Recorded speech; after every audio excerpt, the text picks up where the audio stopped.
Buenas tardes a todos quienes se están uniendo a este nuevo capítulo de Socialite. Esta vez vamos a tener una invitada que la estamos esperando, así que aquí ya se solicitó la unión, así que saludemos desde ya a todos quienes se están uniendo.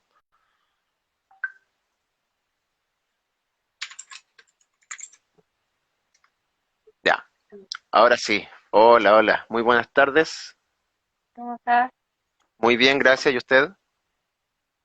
Yo muy bien, gracias. Qué bueno. Bueno, le agradecemos de antemano que haya estado que esté acá con nosotros, que haya aceptado nuestra invitación.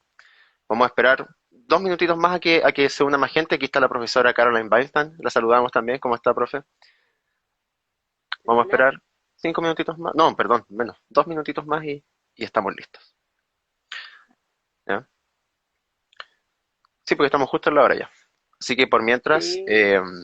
procedo a dar la bienvenida. Buenas tardes a todos quienes se están uniendo nuevamente, como les digo, a este nuevo capítulo de Socialite. Mi nombre es Lucas, voy a estar moderando en esta ocasión. Y tenemos, como les digo, ya a la invitada que se conectó con nosotros, así que si puede presentarse, por favor, para saber con quién estamos dialogando en esta oportunidad. ¿Cómo están? Mi nombre es María José Oyarzún Isamit. Yo soy matrona de profesión y trabajo en activismo por derechos sexuales y derechos reproductivos. Ya, actualmente trabajo como matrona particular y además hago docencia universitaria. ¿Ya? Así que eso es más o menos mi presentación. Perfecto, Me quedo entonces. más con el término de activista que de matrona. Sí. Perfecto, entonces ya. Vamos a ver, tenemos varias preguntas para el día de hoy. El tema global, digamos, general es la salud sexual y reproductiva, como ya todos sabíamos. Yo acá tengo en la caja varias preguntas que nos estuvieron llegando durante la semana eh, para hacerlas acá en el en vivo y recordamos también a todas las personas que están ya uniéndose que pueden hacer sus preguntas en la caja aquí en vivo y van a ser contestadas en la medida que el tiempo lo permita, ¿verdad? Partimos entonces. La primera pregunta dice más o menos, sí, la salud sexual, ¿cierto? ¿Qué abarca, qué más abarca, aparte de las ITS y el tema de la anticoncepción? Oh, la salud sexual. La salud sexual es un tema súper amplio. En general preferimos siempre hablar de salud sexual separada de la salud reproductiva, principalmente porque la salud sexual se refiere a el acto de vivir una sexualidad plena y no siempre va a haber una reproducción asociada. Entonces, como que separar las temáticas siento yo que visibiliza mucho más que hay más allá de la reproducción en nuestra sexualidad. ¿Ya? Cuando hablemos de salud sexual, tiene que ver con poder ejercer nuestra sexualidad de manera íntegra, de manera libre, sin prejuicio. Entonces, más que las ITS y los métodos anticonceptivos, tiene que ver con elegir una identidad que nos acomode, con elegir parejas sexuales, con tener una sexualidad libre de coacción, por ejemplo. Y por eso existen los derechos sexuales y los derechos reproductivos, que es como, qué es lo que yo puedo esperar que los estados me garanticen con respecto a mi sexualidad, que me ayuda a vivirla de manera plena, y en los derechos reproductivos también. ¿Qué tipo de como de garantías me entrega el Estado para poder ejercer mi reproducción de manera libre y responsable, ¿ya? Incluyendo la educación sexual integral, el acceso a métodos anticonceptivos, el acceso a reproducciones asistivas, el poder decidir qué quiero hacer con mi cuerpo, si quiero o no quiero tener hijos, el optar al número de hijos, el espaciamiento de esto, a la libre asociación sexual o reproductiva. Entonces, cuando hablamos de estos temas, hablamos de mucho más allá de ITS y reproducción. ¿Ya? Creo que hablamos de cosas tan, como tan sencillas, pero a la vez tan amplias como, por ejemplo, la identidad, la opción, ¿ya? Las orientaciones, las prácticas. Entonces, son temas que están bien en la palestra, porque siempre hablamos como, bueno, en esto de la ley de identidad de género, y ahora que nuestro presidente ha hablado de la ley de matrimonio igualitario, creo que hacen carne más que nunca, como que tenemos que tener información para poder opinar y para poder ser un ente opinante respecto a las discusiones públicas. ¿Ya? Hemos demostrado todo este tiempo que la sociedad civil tiene muchísimo que decir y cuando nos juntamos y cuando peleamos es cuando más se logran cosas. Así que Claro, amplio tema.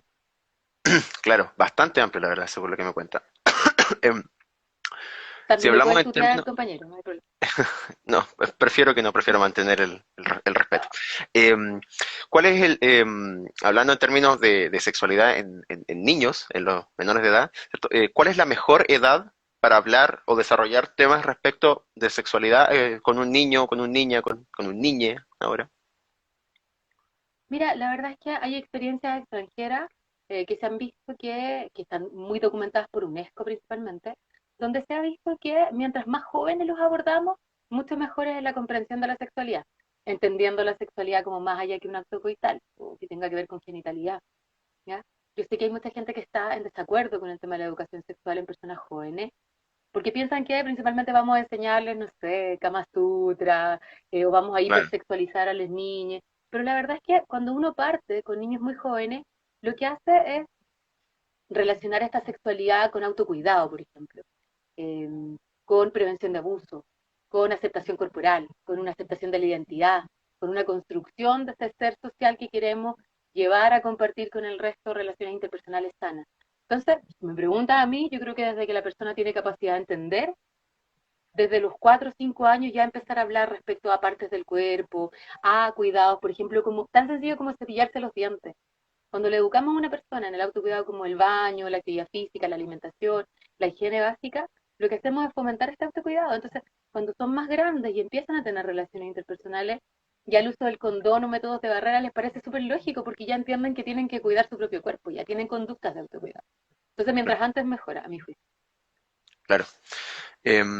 Y esta otra pregunta que ya más va de la mano, ¿a qué edad ya es recomendable visitar ciertos especialistas como son matronas y ginecólogos?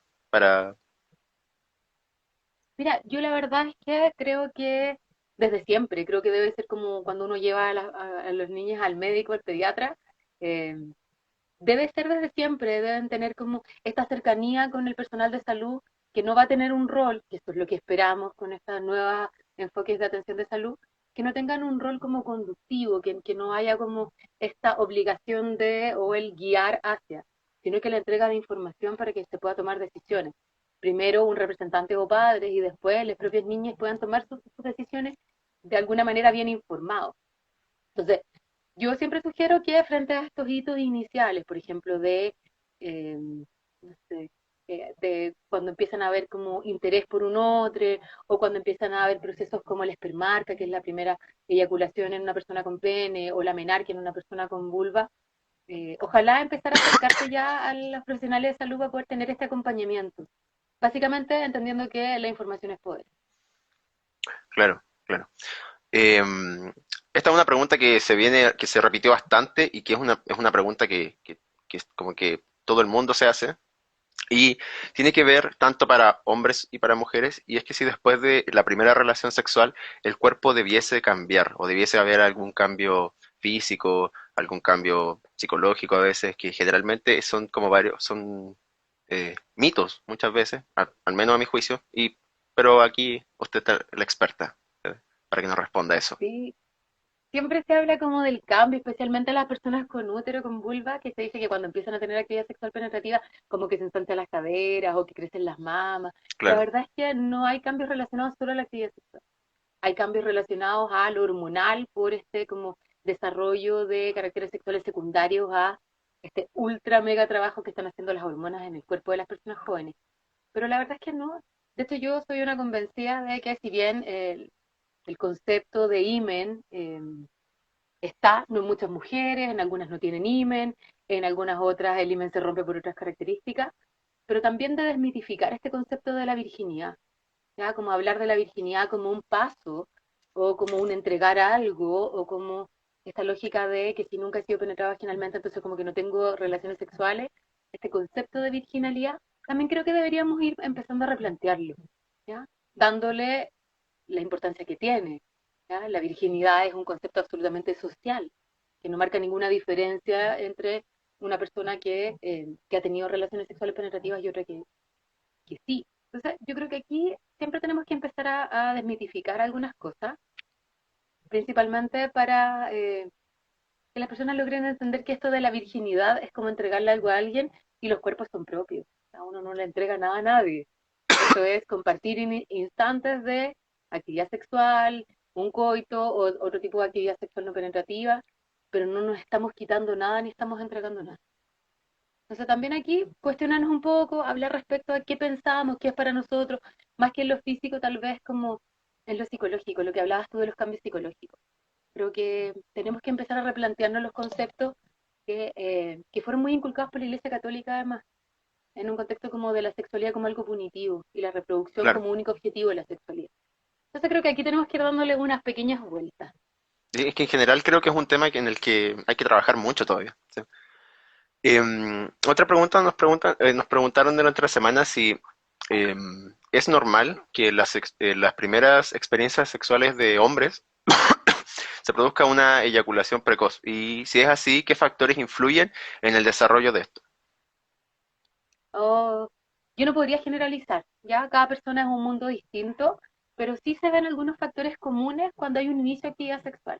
Por ejemplo, la ansiedad, y este como de cumplir con un estándar, ¿cierto? La educación sexual básicamente de las personas con pene y con vulva va siendo el porno. Entonces, cuando no hay educación sexual está el porno. Y en el porno, claro, hay estos eternas actividades coitales, hay esto como penes muy largos, como genitales que tienen una característica súper hegemónica. Entonces, claro, las personas cuando van a iniciar su vida sexual, lo que hacen muchas veces es compararse con estos como prototipos o como, no sé, guías a seguir. Y frente a esta ansiedad podrían generarse cuadros, por ejemplo, de eyaculación precoz. Pues, estoy tan ansioso por lograr que mi ansiedad hace que eyacule pronto, porque además estoy absolutamente sobreexcitado, sobreexcitada, y eso hace que mi cuerpo reaccione antes al orgasmo, ¿ya? Pero la verdad es que no es un caso siempre, no ocurre siempre, es particular, pero sí el factor común es la ansiedad, creo yo. Principalmente por estos estándares que nos han entregado, no valorando la individualidad de cada persona, sino que malentendiendo estos como modelos a seguir en los del porno. Claro. Em, ¿Qué tan real es que el eyacular continuamente prevenga el cáncer de próstata? No sé si eyacular tantas veces. Ahí creo que los urólogos podrían dar una mejor respuesta. A mi juicio, y yo lo estuve viendo cuando capté qué preguntas estaban haciendo, y la verdad es que la eyaculación continua lo que hace es generar como este fluir de la próstata, del líquido seminal, y además de los espermios a través del meato urinario, que en este caso es la uretra que logra sacar la eyaculación, ya con el semen. ¿Qué pasa Claro, con cuando hay mucha eyaculación? Claro, se va generando más líquido seminal y esto va activando mucho más la función de la próstata, pero no es considerado ni un factor protector ni un factor de riesgo, ¿ya? Sí, a veces cuando no hay actividad sexual y no hay como este renovar de la próstata, se podrían dar infecciones como la prostatitis, ¿ya? Pero no asociadas a patologías malignas. Em, ¿Cuáles son las disfunciones sexuales masculinas y femeninas más comunes?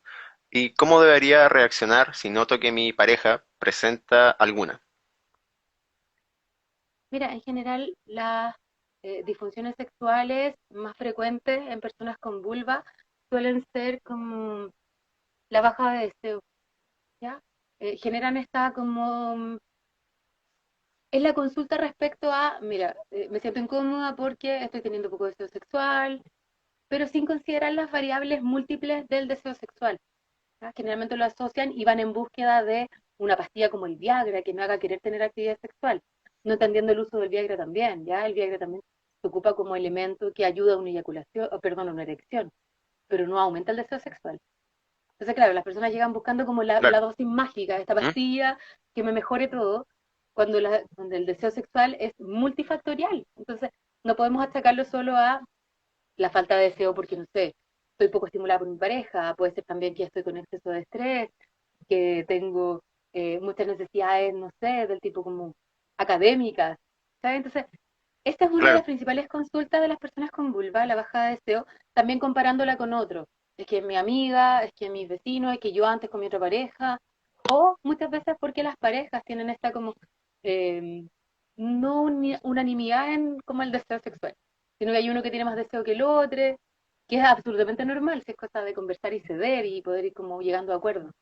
Pero en algunas parejas se complica. En la parte de las personas con pene también se podría describir como esta bajada de deseo, que además tiene que ver con las características de nuestra sociedad.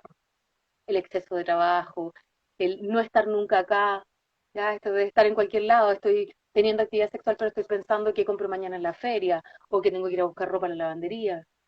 Esta como vorágine del día a día también nos hace que el deseo sexual baje.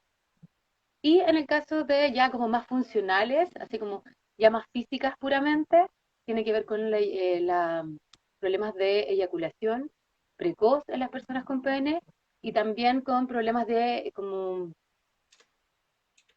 contracción involuntaria de los músculos vaginales, que se podría definir como el vaginismo, eh, incluso dolor también, que se llama dispareunia, el conjunto de dolor en la vulva por una penetración, también podría generar una de las consultas más frecuentes en problemas sexuales. Acá, al final, la pregunta 8, claro, ya está un poco respondida, pero dice si el estrés puede provocar la falta de deseo sexual y qué otros factores aparte de este podrían disminuirlo. Por supuesto que el estrés es una de las cosas que principalmente influye en el deseo, que es lo que te hablaba de esta sociedad que nos tiene como una vorágine absoluta, cumplir con todo, y ahora en teletrabajo y en estos tiempos de pandemia ha sido peor. Ya las personas estamos asumiendo roles, estamos teniendo, por ejemplo, no un cuidado de nuestro espacio como privado y como de descanso. No sé, a más de alguien le ha pasado que trabaja en su propia pieza porque no tiene oficina. Entonces ya Y sin ir confundo más lejos, el lugar de trabajo con el lugar de descanso. También muchas veces ocupamos tiempos que antes eran de descanso, ya, si yo a las 6 termino y me voy, y ahora a las 6 me conecto a una reunión, que a las 7 estoy en claro. otra. Entonces, ya no hay como un respetar el espacio privado de descanso, sino que hay como, démosle, porque tenemos que seguir, porque esto es difícil, entonces vamos. Y esta exigencia constante hace que uno de los problemas más frecuentes sea este desinterés en una interacción sexual. Gente que entiende también la interacción sexual como el coito nomás. ¿Ya? Cuando una interacción sexual es acostarse con alguien, es hacer cucharita, es abrazarnos, es darnos besos. Ya no es solo tener actividad sexual genital. ¿Ya? Puede ser que ducharnos juntos, mirarnos, abrazarnos, también es un acto sexual. Pero claro, siempre es como, no tengo coito, pero y además tienen intimidad, sí, nos abrazamos, dormimos juntos, todo bien. Entonces no hay problema, pues, como solo sacando esta imagen de lo que debe ser, si aún así se generan conflictos de las personas, abordémoslo. Si no, tratemos de individualizar, de que cada persona tenga sus propios parámetros y no que sean un general. Es que todo el mundo, es que lo mínimo es, no sé, tirar una vez a la semana. Y si ya no tira una vez a la semana, entonces me preocupo porque el resto sí lo hace. ¿Sabes? Como el parámetro social de la medición de nuestra propia sexualidad. Claro, claro. Em, bueno, también yo creo que es lógica, pero ¿la pornografía ha afectado de alguna forma en la salud sexual de las personas que la ven? Por supuesto, en cuanto a los parámetros. Esa es como, no lo, a ver, cuando uno ve una película, por ejemplo, de terror, uno no puede evitar sentirse asustado. Cuando uno, por ejemplo, a mí me pasa que veo una película de terror, después de la noche siento ruido, me despierto. ¿Ya? Con el porno pasa lo mismo, no separamos tanto lo real de lo imaginario, como la ficción de la realidad. Entonces, claro, estamos en una situación más íntima con nuestras parejas y estamos viendo que tenemos que gemir de cierta forma, que hay que durar cierto rato, que nuestros genitales no son como los que aparecen acá, que el pene de las personas con pene no es tan largo, entonces pucha, va a comparar y va a pensar que tengo el pene pequeño o no sé, un sinfín de cosas. A mí me llama mucho la atención que sigamos estos parámetros. O sea, las mujeres siempre gimen y están como al servicio del deseo y el placer de un otro. El hombre siempre está como siempre bueno para rendir y nunca parar. O sea, eso nos ha hecho muy mal como sociedad. El porno ha hecho que confundamos la realidad con un género, que es la pornografía. Entonces vamos a buscar ciertas cosas que a veces son imposibles de lograr o muchas veces no son placenteras. Ya lo hacemos porque tenemos que hacerlo, pero no porque nos genera placer. Después, no, perdón. ¿Es recomendable mantener relaciones sexuales mientras la mujer está menstruando? Oh, perdón, como pregunta, sonó como afirmación, perdón. ¿Y qué riesgos y beneficios se podrían tener? A ver, primero, yo creo que en la actividad sexual se puede elegir en cualquier minuto. Aquí no hay como mejor o peor, es cuando hayan más ganas y más deseo sexual y haya un consentimiento de parte de ambos. A muchas mujeres les parece como complejo el tener actividad sexual durante su periodo menstrual porque sienten que la sangre tiene un componente como de contaminado, como es como sucia. Ya siempre se nos ha como ligado a la menstruación a un proceso como sucio. Ojalá que nadie cache que estáis menstruando, envuelve bien tus toallas, que no se vea el papel con sangre, como si fuera algo terrible. Claro. ¿Ya? Entonces, también esto se traspasa en la conducta y uno dice, pucha, ¿cómo voy a tener actividad sexual si se va a manchar la cama, si va a pasar esto? ¿Ya? Creo yo que las mujeres durante la menstruación tienen esta capacidad de lubricar mucho más, por lo tanto podría ser mucho más placentero. Y además la actividad sexual de cualquier tipo, no solo coital, tiene un efecto beneficioso en cuanto al dolor asociado a la menstruación. Mejora muchísimo la sensación de dolor. Entonces, cuando una mujer está muy adolorida, cuando está con mucho dolor uterino, contracciones, el tener actividad sexual libera mucha endorfina y eso hace que baje el dolor. Entonces, yo lo sugiero siempre cuando hay estos cuadros dolorosos menstruales, dale actividad sexual, medidas locales, pero principalmente tener este placer que genera un contacto con el otro. Si no queremos tener actividad sexual coital, démosle otro tipo de actividad sexual. Masturbaciones, contacto físico, abrazos, caricias, que también son contactos sexuales. Claro. Em, ¿Qué tan común es la candidiasis? Mira, la cándida es un hongo que vive como flora normal, como microbiota normal vaginal, en cantidades limitadas. ¿Qué pasa cuando está como débil equilibrio o así como muy delicado equilibrio de los microbiota vaginal se altera? Probablemente siempre los hongos van a ser los que van a tener más posibilidades de aumentar en cantidad, armar colonias y que sean mucho más como eh, sintomáticos. ¿Por qué? Porque la vagina es un lugar que es húmedo, que además es calentito, que además es oscuro y que tiene todas las características para que el hongo viva feliz ahí hasta que lo tratemos. Entonces la candidiasis es muy frecuente. En general las personas piensan que hay como una transmisión sexual asociada y la verdad es que no. Muchas mujeres sin actividad sexual pueden desarrollar una candidiasis por solo, por ejemplo, lavado con jabón, que favorece este desequilibrio del pH vaginal, por lo tanto altera la microbiota, o por ejemplo el uso de protectores diarios que generan aumento de la humedad, o algunas otras prácticas como duchas vaginales, etc. Claro. Si mi periodo es irregular, en el caso de mujeres, ¿hay menos probabilidad de quedar embarazada? No necesariamente, porque a veces se nos ha hablado de los periodos irregulares cuando son periodos largos, ¿ya? En esto, como te decía yo, de esto normativo, de que todas las mujeres somos iguales, siempre nos ha encantado esto de que el ciclo debe durar 28 a 30 días, una vez al mes.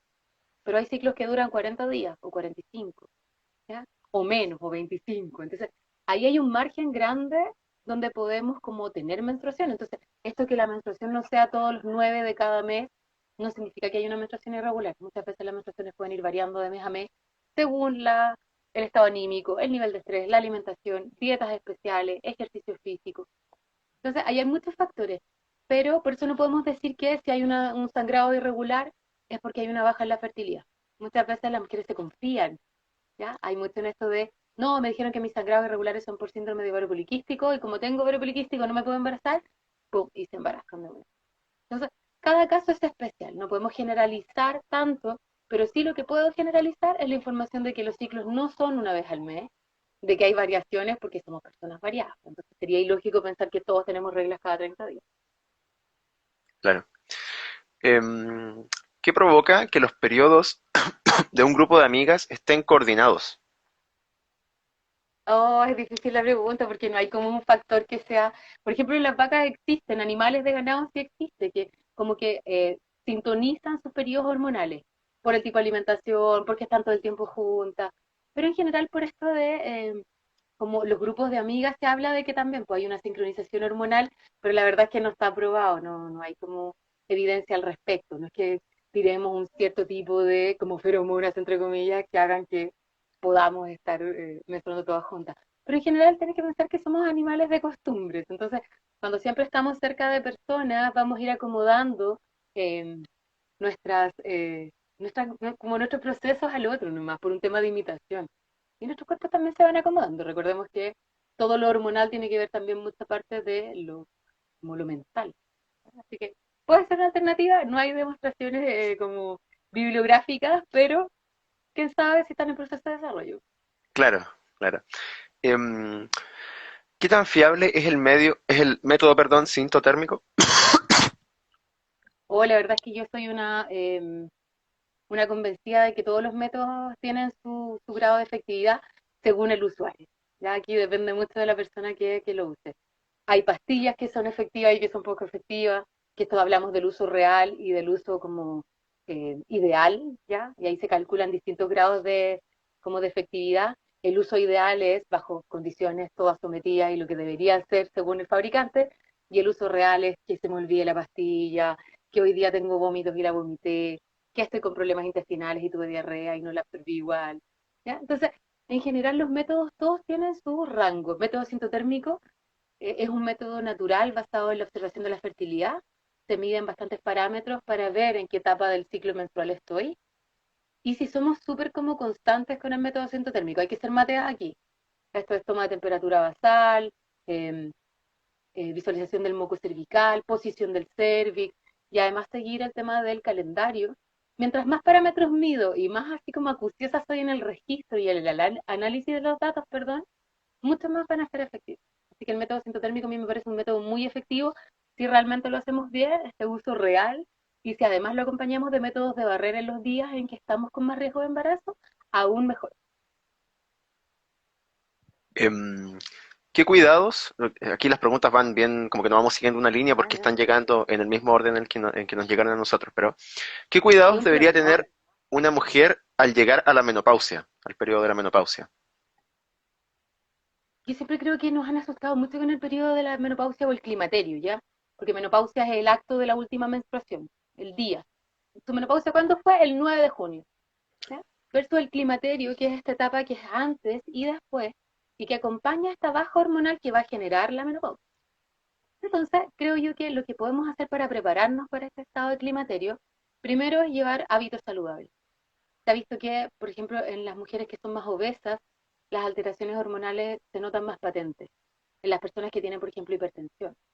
En las personas que ya tienen un déficit como a nivel de calcio en los huesos. Entonces, ¿cómo nos podemos preparar? Hábitos saludables. Alimentación adecuada, baja en grasas, ricas en fibra.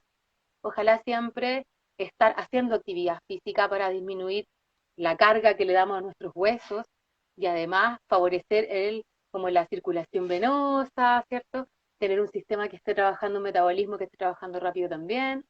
Y por último, abandonar hábitos como poco saludables como el alcohol en exceso o el tabaco. Ya, eso también van a ser un factor importante para no solo el climaterio como tal, sino que además como enfermedades que acompañan. La etapa como más climatérica que es como el cáncer de mama, eh, el cáncer de endometrio. Entonces aquí es básicamente llevar un estilo de vida saludable. Y los controles al día, pues, mamografía y exámenes preventivos constantes. Claro, claro, por supuesto. Aquí hay una pregunta interesante. Dice, ¿un hombre también se puede atender como una matrona? Y si es así, ¿en qué situaciones podría ser? Y de lo contrario, ¿con qué especialista? ¿O qué especialista se recomienda para tal y tal problema? O es que las personas con PERI se pueden atender con el profesional que necesiten. Por ejemplo, ¿en qué caso se pueden atender con matrona? En caso de necesitar una consejería respecto a métodos de barrera. ¿Ya? Alguien consulta por método de barrera, el uso del preservativo. Las matronas manejamos mucho los métodos de barrera. ¿Ya? Sabemos acomodarlos además a las prácticas sexuales de los usuarios. No solo el condón como condón de pene o el condón de vagina, sino que láminas de látex, condones de dedo, mascarillas de sexo oral, que van a servir para que la actividad sexual y las prácticas en sí sean mucho más seguras. ¿En qué otro caso consultar cuando hay dudas de ITS? También podemos aquí, las matronas, hacer una consejería basada en los riesgos asociados a las prácticas y poder guiar. En general, siempre estamos derivando, en caso de problemas como funcionales de la parte genital, a urólogo, a proctólogo o a dermatólogo en caso que se requiera una comprobación de una lesión que sospechamos que puede ser enfermedad de transmisión sexual. ¿Ya? ¿En qué otros casos más? Muchas veces yo atiendo personas con pene que quieren, por ejemplo, empezar vida sexual de manera como más responsable y como logrando como buscar una alternativa de, por ejemplo, regulación de fecundidad, condones, preguntan mucho por vasectomía también, o sea, como la consejería de vasectomía, que si bien no la realizamos las matronas la vasectomía y se derivan al urólogo, sí podemos entregar un asesoramiento. Así que todo el rato yo los invito porque estamos como haciendo atenciones integrales. Cada vez más hay matronas que les cuesta un poco porque en el pregrado no es un tema de fuerte, pero sí creo que las matronas tenemos un rol preventivo, principalmente a nivel primario, donde las personas no han tenido las personas con pene han tenido esta como poca cabida en lo preventivo y solo van al médico en los consultorios cuando están enfermos. Lo que queremos es volver a encantar a estas personas que vengan a los controles preventivos de matrona, a que tengan consejería, a que vivan una sexualidad saludable y plena, y no solo cuando estén enfermos. Entonces, creo que ahí es fundamental el rol, como no hay especialistas urólogos, ni dermatólogos, ni nada, el rol de la matrona viene a ser un rol fundamental en la prevención. Ahora, hablando del tema que salió de la vasectomía, justamente salió acá, si es que ¿existe algún sistema de apoyo o subsidio para hacerse una vasectomía o una ligadura de trompas en Chile? La ligadura de trompa desafortunadamente no. Se hace por el sistema público, las usuarias del sistema público, ¿ya? Pero con listas de espera que sabemos que ahora, más todavía en pandemia, son así kilométricas, ¿ya? En cuanto a la vasectomía, hay un avance. Hace poco, ya hace un par de meses, se informó que la vasectomía va a estar dentro de las paquetizaciones o bonos PAD, que es como lo que hace FONASA es tomar prestaciones de salud y armar como un paquete con todo lo que incluye. Por ejemplo, en el caso de la vasectomía, los honorarios médicos, la hospitalización ambulatoria, la anestesia, los exámenes complementarios, y todo esto lo vende a un precio, que en vasectomía me parece que son como 170, si no me equivoco. ¿Ya? ¿Ya? Las garantías se puede pagar en cuotas, ¿ya? Y además se puede ocupar no solo en los hospitales públicos, sino que hay algunas clínicas que están atendiendo con bonos PAD. ¿Ya? Entonces yo voy y pregunto, no sé, en la clínica X que me queda cerca de mi casa, mire, ¿sabe qué? Busco hacerme una vasectomía. ¿Ustedes trabajan con bono PAD? Sí, no. Y ahí tengo alguna alternativa antes que estar esperando estas listas de espera en el sistema público que a veces sabemos que son más lentas, ¿no? Claro, claro. Sí, por ejemplo, si una persona llegase a estar decidida a no tener hijos en su vida, ¿por qué es tan difícil que acepten o que le acepten a esa persona la operación de ligadura de trompas? Porque vivimos en un país donde la medicina es muy patriarcal, básicamente. Porque las personales de salud hemos sido eh, deformados en el pregrado con este concepto de que podemos opinar de la vida de los demás, cuando nuestro rol es acompañar y es entregar información. Pero en este sistema bien patriarcal, y aquí no quiero ser mala onda, pero muchas veces también en esto como de ser un ser superior al otro, ¿ya? Nosotros que somos profesionales de salud, por supuesto, que estamos por sobre el resto de la gente y sabemos más y tenemos la información tan patudamente que podemos hacer hasta objeción de conciencia de ciertos temas, ¿ya? Que a mí me parece una lecera. O sea, si yo estudio para ser profesional de salud, ¿por qué tengo que poner mi propia moralidad por sobre la de mis usuarios, la decisión de mis usuarios? Entonces, en esto creo yo que es por eso. El sistema patriarcal ha hecho que muchas personas siempre estén con esta conducta de, pero ¿cómo te vas a operar? Y si después te arrepientes, y si después conoces a una persona y quieres tener hijos. Y es que yo sé que si eres joven esto va a pasar y te vas a arrepentir. Entonces, nunca, hay siempre invisibilizar las necesidades, infantilizar a las personas, especialmente mujeres y jóvenes. Eso ha sido como la forma de dominación que ha tenido las mujeres y jóvenes, que alguien decide por nosotros, que nos infantilizan, que nos consideran poco aptas para la toma de decisiones. Básicamente por eso, por derechos reproductivos y sexuales, yo podría incluso, si a mí la persona que me recibe se niega a hacerme mi esterilización definitiva, yo podría reclamar en el sistema de salud, ya sea privado o público, porque mi derecho, por la ley de derechos y deberes del usuario, por código sanitario y por derechos internacionales, avala mi decisión de poder decidir qué tipo de método anticonceptivo quiero usar, si reversibles o irreversibles. Acá Iván pregunta en el chat, y él señala que una vez escuchó que muchas mujeres han tenido su primera menstruación cada vez más temprano debido al uso de hormonas en animales de ganado. ¿Es verdad eso? Mira, la verdad es que en los animales de ganado, según lo que tengo entendido, más que hormonas se ocupan como alimentos que son como de malas calidades, como a nivel industrial, porque las hormonas son caras, entonces pensar en administrar hormonas a una plantilla de pollo, a una plantilla de vaca, me imagino que debe ser más costoso. ¿Qué creo yo que ha acelerado estas como menarquias o las primeras menstruaciones en las mujeres? Principalmente la calidad de alimentación, ¿ya? Y en cuanto al aumento de las grasas. Las chicas están cada vez consumiendo más grasas más jóvenes. Asociamos, por ejemplo, el consumo de comida rápida o comida chatarra a poblaciones más jóvenes y más adultas. Asociamos también esto de empezar a verse sometida a un estrés más severo. Entonces, ¿cómo reacciona el cuerpo? Bueno, ya está suficientemente madura para empezar a reproducirse. Entonces, si miramos ahora, yo me acuerdo que yo, cuando tenía 10 años, pequeña, sin ningún tipo de desarrollo, y ahora uno ve chicas de 10 años que están muchísimo más desarrolladas, 1,60 m ya, gigantes, con mucho desarrollo mamario, y es principalmente, creo yo, según lo que he podido revisar, que tiene que ver mucho con la alimentación y el estándar de vida. ¿Ya? Entonces, claro, el cuerpo reconoce una madurez antes de lo que antes se reconocía, ahora antes una menarquia precoz era antes de los 10 años, 9 años. Ahora hay chicas que a los 11 años tienen menarquia, o perdón, a los 8 años, 9 años, cada vez más común. Entonces también hay que ir planteándonos cambios en los parámetros por ejemplo, como antes que se hablaba de las gestantes tardías o gestantes añosas sobre los 40 años, pero ahora muchas mujeres deciden planificar sus gestaciones para los 40 años, por un tema laboral, personal, etcétera. Entonces también nosotros como profesionales tenemos que ir cambiando nuestros parámetros y adecuándonos a la realidad. Y en este caso, lo que podemos hacer es educar a estas chicas que empiezan con sus menstruaciones a que mucho de eso va a tener que ver con la obesidad, con la alimentación, con la actividad física, ¿ya? Así que ahí guiar hacia hábitos más saludables. Por supuesto, siempre.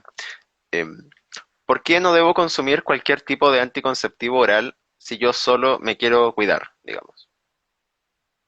Porque los Por eso- anticonceptivos orales tienen un objetivo además de la anticoncepción.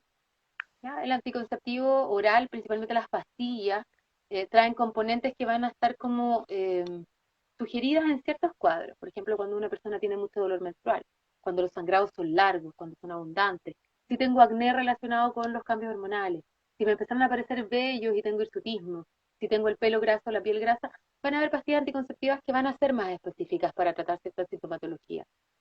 Entonces, la gente a veces dice, no, pero es que lo mejor es que me hagan exámenes completos para darme una pastilla.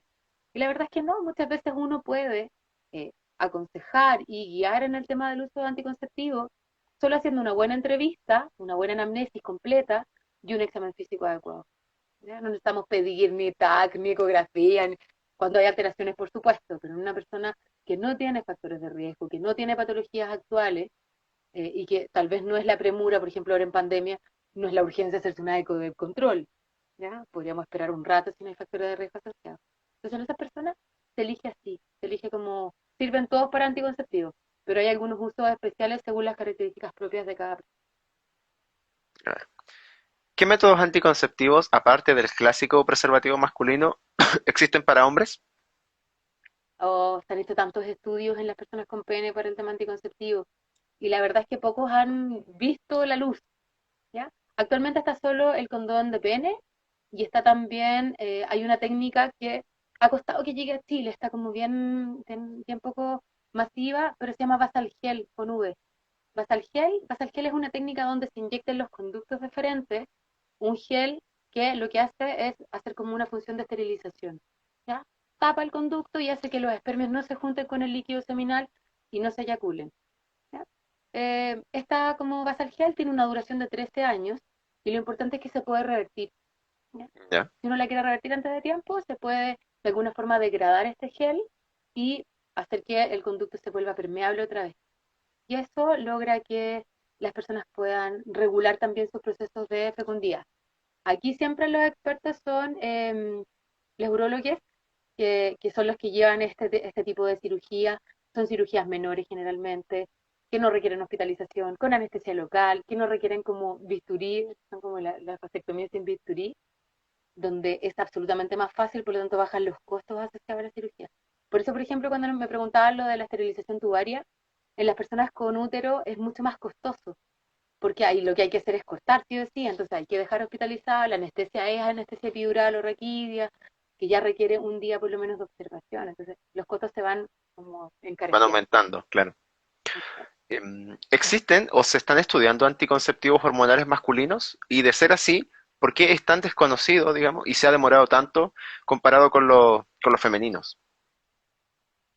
Oh, yo creo que tiene que ver con lo que hablábamos del tema patriarcal, ya como rol social siempre se ha asumido que la mujer es la encargada de regular la fertilidad. Entonces, mientras haya una mujer dispuesta a tomar este cargo de reguladora de la familia o de la fertilidad, yo creo que no hay interés en desarrollo. Sí me parece que estas nuevas masculinidades han hecho que se empiece a pensar en alternativas, por supuesto, ¿ya? Pero en general alternativas que, por ejemplo, como inyecciones o como pastillas que se usaban para cambiar hormonalmente, pero que claro, tienen muchos efectos secundarios en las personas. Y eso hace que uno piense en realidad no van a adherir, o sea, si disminuye, por ejemplo, el deseo sexual, las personas con pene no van a tomársela y van a dejar a cargo de nuevo a las personas con vulva, a las mujeres, de los procesos reproductivos. Entonces, creo yo que tiene que ver con este rol social que se asume, hombre-mujer, las construcciones de género, pero también frente a esta, como entender cómo estamos construidos como hombres y como mujeres. Entonces, los laboratorios son negocios, eso lo sabemos. Entonces, no van a desarrollar un producto que sepan que no va a ser como no va a tener el claro. impacto que ellos buscan a nivel económico. Creo que por eso se han enlentecido los procesos. Una pregunta respecto a unas opiniones que tiene mucha gente em, que afirman que los preservativos de consultorio, de CESFAM, no son de buena calidad. ¿Eso es así? ¿Son de buena calidad o podemos decir que son menos buenos que los habituales que uno encuentra en las farmacias con las marcas más típicas, digamos? Mira, es variable, porque la verdad es que todos los condones para entrar en el país y ser como distribuidos tienen que pasar por controles de calidad estrictos, ¿ya? Y son realmente estrictos. Entonces, cuando un condón entra es porque cumplió con el mínimo de lo necesario de resistencia, de durabilidad, de como estiramiento, ¿ya? A veces uno habla de, no siempre el mismo condón se entrega en atención pública, ¿ya? Van cambiando las marcas según las concesiones que haga o según los negocios que haga Senabas. Entonces, no Ya, siempre es claro, la misma, hay algunos que son de muy buena calidad, pero siempre va a ser el condón estándar, en tamaño y además el típico de látex que es más grueso que el habitual, como que el que se podía comprar. Es el estándar, es como el desde, el mínimo, ¿ya? Versus los que uno compra en farmacia que tienen textura, que son ultra más sensibles, entonces viene un látex mucho más suave y mucho más delgado, o por ejemplo los que vienen por talla. Entonces, claro, si uno piensa en el de claro. consultorio es el básico, es el desde nomás, O bastante pero no es que sea mala estándar, calidad. claro. Claro, sí, pues. Entonces no Ya, a todos les va a servir, a un alérgico al látex que así, no lo va a usar, pues. O a una persona que tenga el pene más grueso. Está claro, todo el mundo habla de el condón, me lo puedo poner acá y cómo no lo quieren usar. Pero, o sea, quédate con el condón media hora puesto, 20 minutos puesto en el brazo y de verdad que te va a doler. Entonces acá lo importante es también asumir que los condones y los métodos de barrera deben relacionarse al uso de estos con el placer. ¿Cómo erotizamos un condón para la relación sexual? ¿Cómo logramos que un método de barrera, como una barrera de látex, una mascarilla de sexo oral, sean realmente elementos que eroticen la relación? Y no que sea como, oye, paremos, vamos a ponernos el condón, volvamos. Sino que sea dentro de la práctica sexual. ¿Cómo yo logro estimular a mi pareja poniéndole un condón? ¿O cómo uso un condón para sexo oral que tenga un sabor llamativo y no el sabor a lubricante y a plástico que es tan desagradable? Entonces también cómo educamos en esta educación punitiva de que hay que hacerlo para prevenir embarazo, que hay que hacerlo para prevenir ITS. No, hagámoslo desde el placer. ¿Cómo puedo comprar los condones que me van a quedar cómodos y así los voy a seguir usando siempre? ¿Cómo yo busco una alternativa que me acomode y encuentro que es súper erótica y súper sexy para poder usar como método de barrera y así lo voy a ocupar todo el rato, pues, y no me voy a preocupar de, es que no, ahora no tengo ganas de ponerme creativa. No, que siempre sea un elemento como placentero y erótico. ¿Qué tan cierto es que el té de ruda pueda llegar a ser abortivo? Oh, estas son como nuestras como sabiduría ancestrales. La verdad es que la ruda puede tener un efecto eh, abortivo, pero a niveles que no conocemos. ¿Ya? Se ocupó siempre como té para que se fluyera como que fluyera el sangrado menstrual, pero la verdad es que en este como de pasar y olvidarnos un poco de los saberes ancestrales, no manejamos dosis. Entonces la ruda también puede ser muy dañina para el hígado. Es una hierba que es hepatotóxica. Entonces, uno no podría decir, mira, tómate 3 tazas de ruda en media hora, porque si tiene el hígado más afectado y se va con una insuficiencia hepática antes de que con un aborto, Claro, claro. ya no lo podemos saber. Entonces, yo sí creo que hay un poder en la ruda de aborto, por supuesto, ha sido descrito desde siempre, ha sido trabajado por muchas de las personas, pero no sabemos en qué cantidades ni en qué. Por lo tanto, ojo ahí, porque la ruda puede ser una hierba que no es inocua, es tóxica, ¿ya? A cantidades que no conocemos. Entonces, ahí, ojo, háganse asesorar bien y busquen métodos más seguros si están buscando una interrupción. Claro. ¿Una persona puede contraer una ITS sin mantener relaciones sexuales?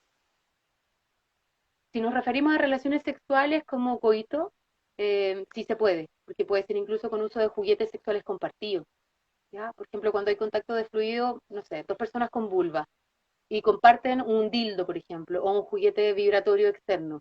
Si hay flujo vaginal de una y va a la vagina de la otra, podría haber un traspaso de una ITS sin ningún problema, ¿ya? Siempre cuando hay un contacto con flujos de un otro. Si yo tengo solo actividad sexual conmigo, en un autoerotismo, una autoestimulación, no. Pero si estoy teniendo con un otro, aunque no sea penetrativo, ni anal, ni vaginal, puede haber porque el contacto piel con piel puede provocar ITS de contacto, el contacto fluido con fluido puede generar traspaso de enfermedad de transmisión sexual.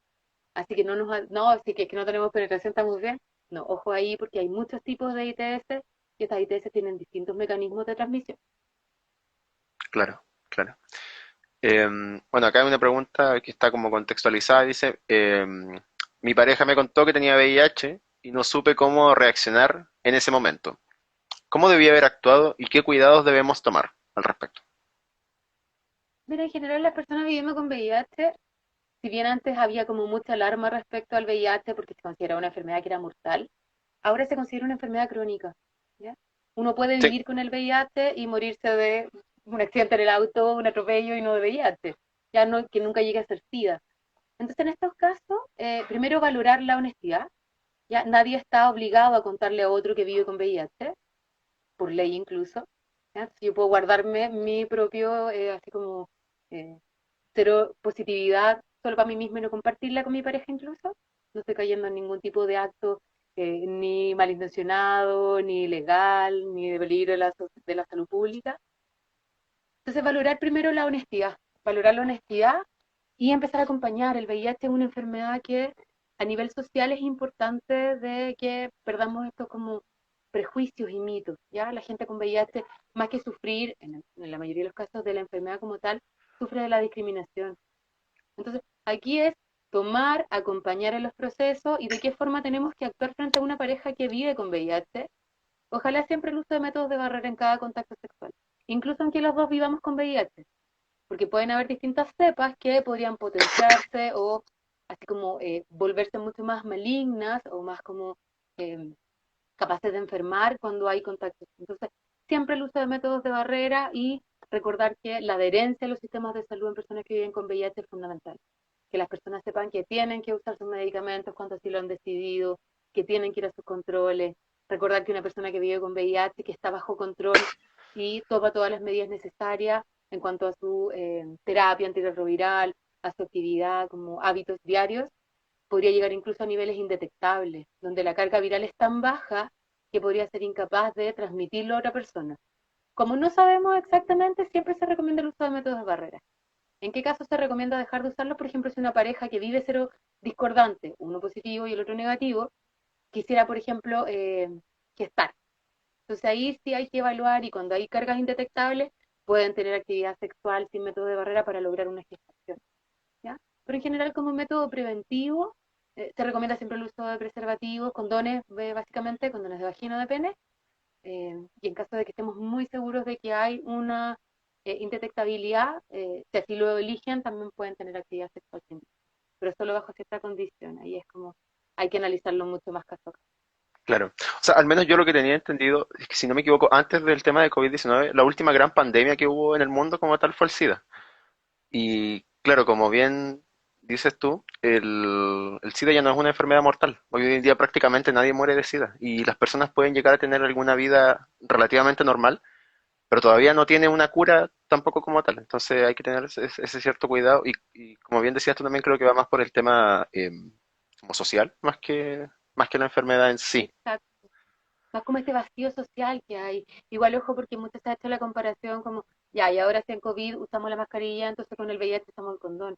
Son patologías muy distintas, ¿ya? Sí, de todas Principalmente maneras. porque el COVID tiene que ver con, a nivel social también, y a nivel como punitivo, una persona que tiene COVID, oh, pobrecito, pegó el COVID. Una persona que adquiere el VIH es irresponsable, fue su culpa, ¿sabes? Claro, Entonces, la connotación no... Ahí yo creo que ahí como que cuando comparamos mezclamos un poquito peras con manzana y para las personas viviendo con VIH puede ser un tema también que moleste, ¿ya? Esto de comparar claro. patologías. Sin contar también el hecho de que hace un par de años también era como un tema súper censurado acá en Chile. Y ha sido bien complejo tratarlo. Pero en base a eso mismo, viene otra pregunta que también tiene que ver con lo mismo.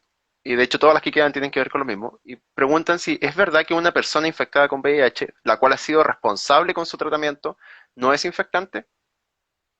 Es lo que hablábamos recién de la indetectabilidad, ¿ya? Y hablar Total. de infección a mí me parece que es como cuando uno habla como de esto, como de las infecciones por COVID.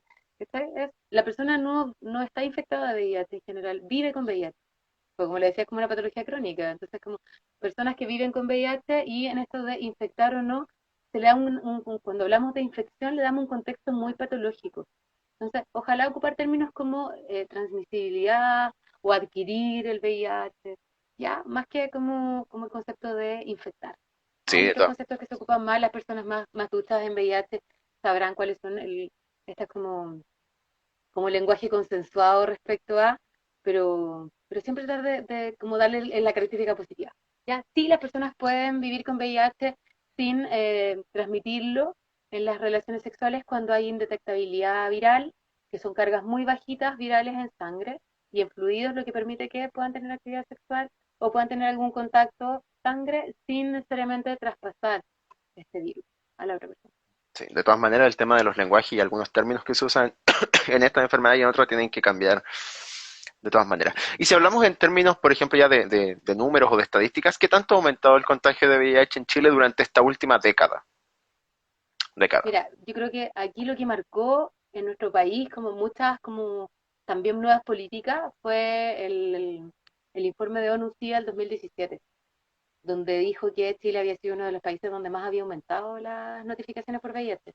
¿Ya? Si a alguno le interesa, revísenlo, informe ONU-SIDA 2017, donde habló de que no solo las poblaciones como, que en general aquí se habla mucho de poblaciones de riesgo, pero las poblaciones clave, porque poblaciones de riesgo siempre se asociaba a trabajo sexual, migrantes, eh, etcétera, o personas que tienen sexo o homosexuales, personas que tienen, hombres que tienen sexo con hombres, y la verdad es que ahora se habla más de poblaciones clave que son las más expuestas por vulneraciones, por falta de información, por falta de acceso a métodos de barrera, ¿ya? Las que podrían tener más riesgo de adquisición. Entonces, en este informe de NUCIDA lo que dice es, no, Chile no tuvo tanto aumento en las poblaciones clave, sino que, por ejemplo, hubo un incremento grande de las notificaciones en mujeres que declaraban tener pareja única. ¿Sabe? ¿Usted tiene pareja única? Sí, yo tengo pareja única. ¿Por qué? Porque durante mucho tiempo la promoción y las campañas de prevención del VIH fueron tener pareja única, abstinencia y uso de condón. Entonces la gente se confía de que tener pareja única lo salva de adquirir el VIH. Y la verdad es que no es así, porque si somos pareja única, pero no tenemos exámenes previos, no podemos saber si durante esta pareja única pudimos adquirirlo. O si somos pareja única porque pensamos que lo somos, pero en realidad no hay una responsabilidad tan grande sexoafectiva, tampoco nos podemos como asegurar. O sea, aquí siempre el consejo es, nunca pensemos que no estamos en riesgo. ¿Ya? Y eso nos dijo la ONU en el 2017. Ustedes no crean que están a salvo, ¿ya?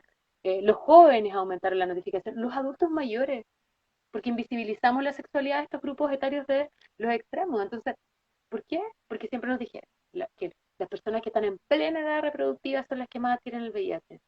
Por supuesto que hay más notificaciones, pero aumentó la tasa de notificación en los adultos mayores, porque probablemente ahora están expresando más esta sexualidad que antes estaba muy escondida y están también, como vivimos hasta más años, estamos más activos a los 60, 70 años, por lo tanto seguimos teniendo actividad sexual de manera regular. O sea, invisibilizar y contar con campañas donde no se aborda a los adultos mayores o el tema de la pareja única, me parece que eso está fomentando que el VIH avance a pasos agigantados. Si bien no a la etapa SIDA, que es más mortal, sí la adquisición y la mantención del VIH como patología crónica. Y ya como última pregunta, porque en el chat no apareció ninguna otra y es la última de la lista, ¿cuál es la accesibilidad a tratamientos, perdón, contra el VIH en nuestro país? Afortunadamente el VIH logró ser una patología que está cubierta por la garantía explícita de salud, es GES o EHAU. Entonces, ¿qué significa que sea garantía explícita de salud? Que el copago es inexistente o muy bajo según el tramo que seamos, salud privada o pública, pero el copago es muy bajo. Entonces, generalmente es muy accesible. ¿Ya? Tienen plazos para la entrega. Entonces, cuando yo soy notificada de VIH, hay plazos para que se evalúe, plazos para que me hagan exámenes, plazos para decidir un tratamiento antirretroviral, plazos para que lo empiece a tomar. Entonces, para todo como hay plazos y está más ordenado, creo que es muy accesible. ¿Ya? Pero no olvidemos este estigma social que hace que las personas que son notificadas muchas veces tarden mucho en acudir a los centros de especialidad por la vergüenza, por el temor, por el estigma asociado a la patología. Así que aquí es rol nuestro, de ustedes, mío, de todos los que han participado en este conversatorio también de desmitificar y de empezar a entender que las patologías que son transmisibles por vía sexual no hablan de personas irresponsables ni promiscuas, como se ocupaba el término antes, sino que de personas que están teniendo una sexualidad poco informada probablemente y con poco acceso a métodos de barrera. Acá, bueno, salió una pregunta de improviso que vamos a abordar ya bien rápidamente porque estamos en la hora. Paloma pregunta, ¿cómo está la situación de cobertura pública para la anticoncepción en pandemia? Oh, está bien, bien compleja, Paloma, porque el año pasado se hizo un estudio de la Corporación Miles, que es una fundación de la sociedad civil, donde se vio que más del 80% de las personas que habían encuestado no habían tenido acceso a métodos anticonceptivos durante el año 2020, ¿ya? Lo que nos deja en absoluta como indefensión en un sistema que no prioriza la salud sexual y reproductiva, donde se entiende la sobrecarga de trabajo, de la atención de salud y muchas otras cosas más, pero siempre dejando todo lo que tenga que ver con lo sexual y reproductivo como al final de la lista. Entonces, y que se agrava aún más, por ejemplo, con la situación que pasó a comienzo de año con necesitamos que ahora traiga la receta para darle su anticonceptivo, lo que generó no hay oferta, ¿quién nos da la receta? O sea, yo Claro, como matrona di recetas, pero así, y tampoco darlas como llegar y darla, es como una mini entrevista, saber hace cuánto tiempo, cuáles son los antecedentes, porque no es llegar y dar una receta. Entonces, es muy complejo, yo ahora estoy en hartas como proyectos donde incluso con las universidades estamos haciendo atenciones por videollamada, ah, ¿ya? ya, Logrando entender que hay una falencia, hay una falta de horas en el privado y en el público para poder tener orientación respecto a métodos anticonceptivos, salud sexual. Entonces también creo que hay muchas organizaciones que están haciendo estas como pequeñas ayudas para poder mejorar el acceso, si eso es lo que estamos fallando, pero este año espero que se haga una nueva encuesta y una nueva evaluación, porque el año pasado salimos absolutamente, nos fuimos a la B en el -1. claro. Bueno, ya vamos a pasar a la etapa de cierre de de esta conversación, de este conversatorio, porque ya nos quedan 3 minutos, así que le damos las gracias a todas las personas que estuvieron con nosotros, que se conectaron, que estuvieron de principio a fin. Ahora, no sé si te diste cuenta, pero hace unos 15, 20 minutos antes de iniciar, Instagram tuvo un problema así como súper mal, se cayó, estaba lento WhatsApp también, bueno, todas las empresas de Facebook, así que quizás por eso también el número no estuvo tan alto de participantes, pero aún así le damos las gracias a todos quienes se quedaron hasta el final y lo vamos a dejar guardado aquí para si después eh, alguno necesita verlo de nuevo o quiere verlo con más detalle. Así que yo en lo personal te doy las gracias por haber estado aquí con nosotros, por haberte dado el tiempo y también si quieres dar algunas palabras para cerrar este capítulo. Sí, a mí me parece que siempre estas conversaciones son útiles, sean 20, 30, 100 personas las asistentes, creo que el transmitir, esto, somos entes de información, entonces si hoy Exacto. día 30 personas estén viéndonos, estas 30 van a reproducir la información y probablemente logremos el objetivo que tenemos. Ya agradezco a la gente que preguntó, besitos a la Palo que preguntó también, a todas las personas que estuvieron como interesadas y que nos mandaron cariño también, creo que en tiempos difíciles estas son las instancias que deben replicarse, ¿ya? Entrega de información, información que no tenga un interés atrás, que sean informaciones absolutamente actualizadas y también con este enfoque, no tan solo como de yo la experta hablando, sino que también entendiendo que la atención debe ser y la entrega de información debe ser basada en derecho, en diversidad y en género. Exacto. Bueno, con eso cerramos entonces. De verdad, muchas gracias nuevamente. Nosotros nos despedimos. Nos vemos en un próximo capítulo de Socialite que por calendario debiese ser el día 23 de junio. Así que gracias a todos. Quedan cordialmente invitados al siguiente capítulo. Y ya nos despedimos entonces. Eh, chao, ¿cómo Besitos, es? Pepa, muchas gracias. Me que costó estén aprender la bien, besitos operación. grandes. No, Gracias está a todos. bien. Que estén bien. Abrazo, que estén súper. Igualmente, chao. Chao, chao.